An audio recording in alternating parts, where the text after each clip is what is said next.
Hi guys, তোমরা সবাই কেমন আছো? আশা করি অনেক অনেক ভালো আছো। একদম, তো আজকের ভিডিওটা ধামাকাদার হতে চলেছে। একদম, আর সোশ্যাল মিডিয়ায় এই ভিডিওটি প্রচুর প্রচুর লেভেলে ভাইরাল হচ্ছে। আর তোমরা এত ভিডিওটা চাইছো, খুঁজছো যে ভিডিওটা আনো আনো আনো, তোমরা কি করছো?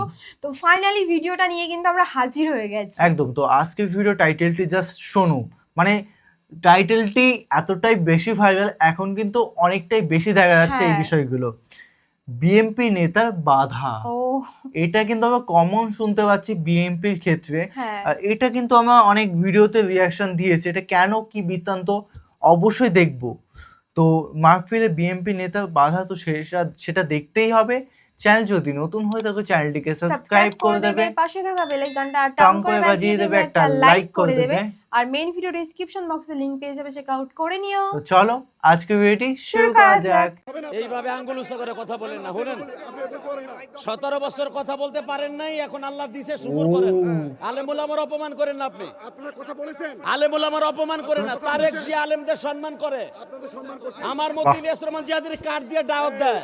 বলে দিলাম আপনার কথা, তা আপনি আপনারা কি করছে না করছে, দুলু সাহেব কি করছে, আমি ইলিয়াস রহমান জিহাদি জানি, সবাই জানে।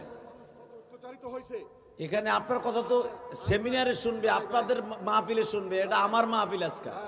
আপনি জলসা করতে পারেন নাই বিগত তৎকালীন। কে বলছে জলসা করতে পারি নাই? ডাটসে করছি, আপনারা পারেন নাই তাই করছি, মানে ধুমসে করছি।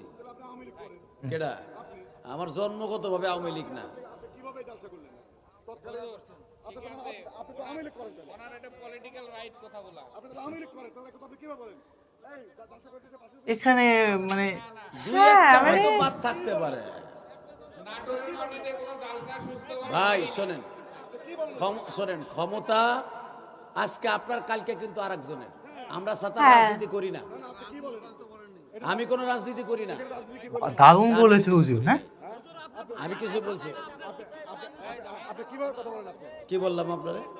আপনি বলছেন আওয়ামী লীগ করেন। আওয়ামী লীগ কি? আওয়ামী লীগ মানুষ না? আপনি আমাকে বলতে পারেন জালসা শেষ করে দিয়ে গেলাম, একথা বলতে পারেন আপনি আমাকে? আপনি কি আমাকে বলতে পারেন জালসা শেষ করে দিয়ে গেলাম? পৌনে 1 ঘন্টা কথা বলেন একজন নেতা। পৌনে 1 ঘন্টা? আপনি হিসাব করেন, দেখেন কয়টা বাজে? কয়টা বাজে আপনি দেখেন? 11:30 বাজে। আপনি উঠছেন 40-এ। কয়টা বাজে? 40-এ উঠছেন। 40 বাজে। তারপরে এখন 11:30 বাজে। ভাইজান, আপনি তো আমার কলিজা। না কলিজা, এইভাবে কলিজা কইলে হবে না। এইভাবে কথা বলতে পারেন না আপনি, কলিজা কথা বলেন, এটা কইলে হবে না। এইভাবে আঙ্গুল উঁচু করে কথা বলেন না, শুনেন 17 বছর কথা বলতে পারেন নাই, এখন আল্লাহ দিছে শুকর করেন। আলেমুল আমার অপমান করেন না, আপনি আপনারা কথা বলেছেন, আলেমুল আমার অপমান করেন না। তারেক জি আলেমদের সম্মান করে, আপনাদের সম্মান করছি। আমার মতো ইলিয়াস রহমান জিহাদের কার্ড দিয়ে দাওয়াত দেয়। আপনাকে সম্মান করি নাই? কি সম্মান করছেন আপনি? পৌনে 1 ঘন্টা আপনি কথা বললেন, আমরা কি এখানে কি করতে আসছি? আপনি কথা বলতে পারেন না আপনাকে? তা পৌনে 1 ঘন্টা বলবেন ভাই? আমি আপনার মেহমান, আমি কিন্তু আপনার মেহমান। আপনি এভাবে বলতে পারেন না। আমি আপনার কি বলছি? আপনি কি বলতে দেখেন বাস আপনি কি বলেন? আপনি কি বলছি আপনারে? আপনি আপনার পুরো জীবনই শুরু করছেন। আপনারা তো আমি চিনি, ভালোবাসা চিনি। আরে আপনি চিনলে তো হবে না, আমার কথা বলবো না আপনাকে। হ্যাঁ, টাইম বলতে পারি না আপনাকে। না আপনি খুব বাজে কথা বলেছেন।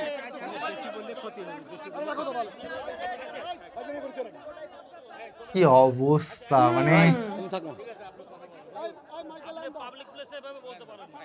কি বলছি ভাই? আমি কি বলছি বলেন? খালি ওনার পক্ষে কথা বলেন না, আমাকে পক্ষেও বলেন। কি বলছি আমি তাকে? সেই তো আমারে বলছে, আমি তো তার কথা বলছি না ভাইজান।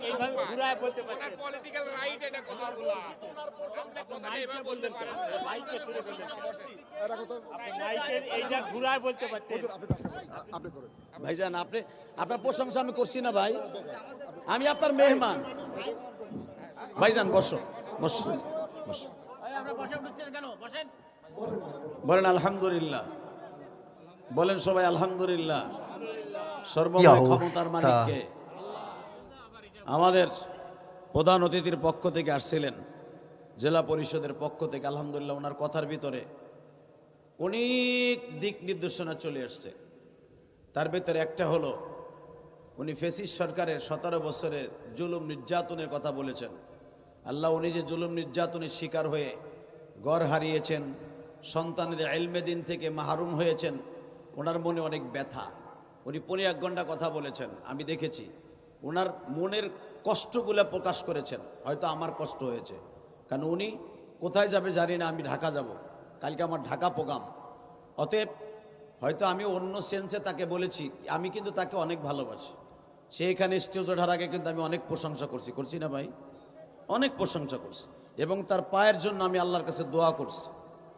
সে আমাকে উঠে বলেছে, ভাই আমার সব কিছু শেষ করে দিয়েছে। সব কিছু যেখান থেকে শেষ করে আল্লাহ ওখান থেকে শুরু করে। আজকে যে চেয়ারে আপনি বসে, আজকে আলহামদুলিল্লাহ যেই মসনাদে আল্লাহ আপনাকে কথা বলাইছে, আমি দোয়া করি মৃত্যুর আগ পর্যন্ত ওই মসনাদই আপনাকে বসায় রাখো, যেরকম ইনশাআল্লাহ। যারা দাঁড়ায় আছেন দাদা ভাই শোনেন, আমি আপনাদের মেহমান, আমি আপনাদের হিট করে কথা বলে যে আমার লাভটা কি বলেন? অতএব আমি আপনাকে অনেক ভালোবাসি, আপনি হয়তো বুঝেন নাই, এবং আমি আপনার সম্পর্কে এখানে আসার পর অনেক ডাটা নিছি। আলহামদুলিল্লাহ আপনি একজন খুব বড় মনের মানুষ, তা না হলে আপনার ছেলেটা মাদ্রাসায় পড়াইতেন না। আমার সবচাইতে বড় সফলতা হলো আপনার জীবনের, যদি আপনার ছেলে আলেম হয় নাই, কিন্তু কিয়ামতের মাঠে আপনার আলেমের বাবা, আমি খোদার কসম করে বলে গেলাম, আপনার ছেলেটা আলেমের বাবা, জোরে কোন মারহাবা। আপনাকে দিয়েই আমি ওয়াজ শুরু করব। আল্লাহর এক বান্দা তার সন্তানকে কোরআনের হাফেজ বানাবার জন্য নিয়ত করেছিল, আপনার মতো। সে কোটি টাকার মালিক ছিল। আল্লাহর বান্দা 7 বছর বয়সে মাদ্রাসায় ভর্তিও করে দিয়েছিল। আল্লাহর কি কুদরত, ম্যালেরিয়া জ্বর হয়ে, টাইফয়েড জ্বর হয়ে ছেলেটা মারা যায়। আলহামদুলিল্লাহ বললেন না? সন্তান কে দেয়? সন্তানকে কেড়ে কে নেয়? এই জন্য আল্লাহর পরে রাগ করা যাবে না। উনি এমনই একজন, ওনার পরে রাগ করলে ইমান আর ঠিক থাকবে না। কথা ঠিক না বেঠিক? আমি জানি বাংলাদেশের যতগুলো জেলা আছে সবচাইতে শান্ত এবং ভদ্র এবং ভাষাগতভাবে সবচাইতে ভালো হলো আপনাদের নাটোরের মানুষ। কি ভাইজান? নাটোরের মানুষ সব দিক দিয়ে ভদ্র সভ্য, আলহামদুলিল্লাহ। তো ঠিক এমনি করে আমি সারা বাংলাদেশে কিন্তু আপনাদের অনেক প্রশংসা করি যে ভাষাগতভাবে যদি সুন্দরভাবে শিখতে চাও, কুষ্টিয়ার নাটোর যাও। আলহামদুলিল্লাহ বলেন।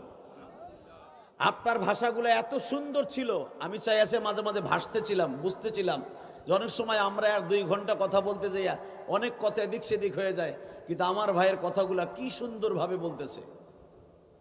শুধু আমার দিকে তাকান, ওনার কথাটাই আমি ধরে বলছি। আল্লাহর বান্দা যখন নিয়ত করলেন সন্তানটাকে কোরআনের হাফেজ বানাবে, কিন্তু 7 বছর বয়সে আল্লাহর বান্দা চলে গেল।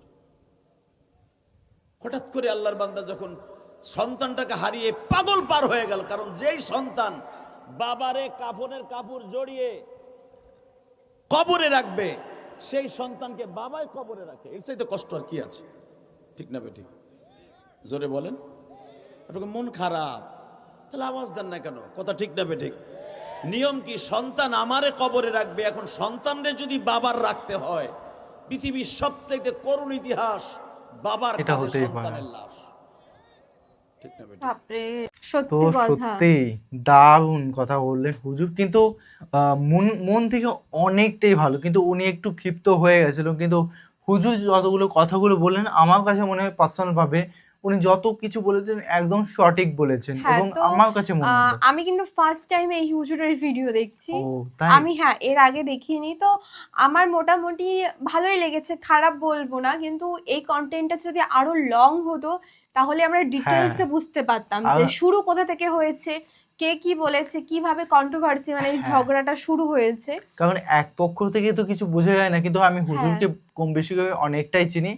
উনি এরকম বাজে কাজ করবে এটা হতেই পারে না।